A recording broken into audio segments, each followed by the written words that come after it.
Sengibuyile-ke mbukeli nezama transfer namhlanje ikuphatheleke nje indaba ke nje ihamba phambili ezithinta-ke ezama transfer hlala nami nje ngikuzele nazo. Ngizoqala ngodaba ke la olithinta-ke abadlali abayi2 okuthabiso lebitso mase kuba uyena-ke lapha umthetheleli Muthiyane.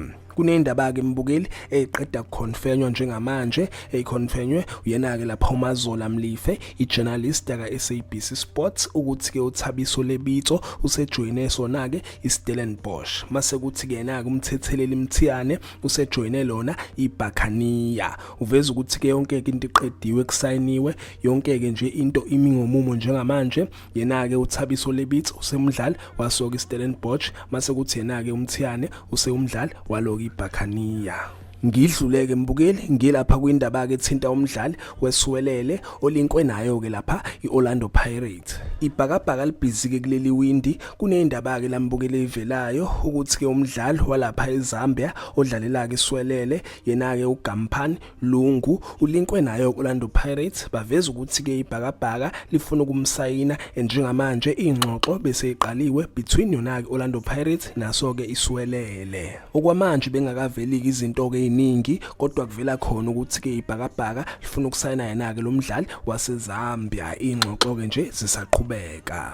Ngidluleke futhi ngilapha kwindaba ke ethinta umdlali wayo ke lapha eMarumo Gallants uJason Clifford olinkwe nayo ke lapha iKaizer Chiefs. So baveza ukuthi ke icontract yakhe nayo uClifford nayo ke eMarumo Gallants ya expire ke lapha ekupheleni kwawo uJune. Babeke sibeveza ukuthi ke iqembu elinterested yena uClifford njengamanje kusayiyona ke iKaizer Chiefs. Bathi ke kodwa ke ayikho into eformally esakhona between yena uClifford nayo ke iKaizer Chiefs kodwa ke agent yakhe yamazisa ukuthi kaMakhosi angelinyeke lamaqembu interested mase kuba amaqembu kalapha eMorocco nawo ka interested yena ke uClifford. Ngidlule ngelapha kwindaba ke ethinta uSipho Mbule ngike ngakhuluma ke ngaye kuSipho Mbule ukuthi ke useshile ke lapha kuyona Orlando Pirates emva ukuthi ke iPirates ingayivuseleli icontract yakhe. So la kuvela ukuthi ke agent yakhe yena ke uSipho Mbule ithi kayazi ukuthi ke yingani iPirates imdedelile abasibekanga ke isizathu esiqondile ireason ukuthi ke yingani bimreleasile bengayivuselelanga icontract yakhe. Amanye ke ama-journalist beveza khona ukuthi ke abayivuselelanga ngenxa yokuthi ke akekho ke inhlelweni zakhe ke lapha ucoach wayo Orlando Pirates yena ke uWadu. Bathi ke impela akekho kuma plans akhe for isizini ezayo.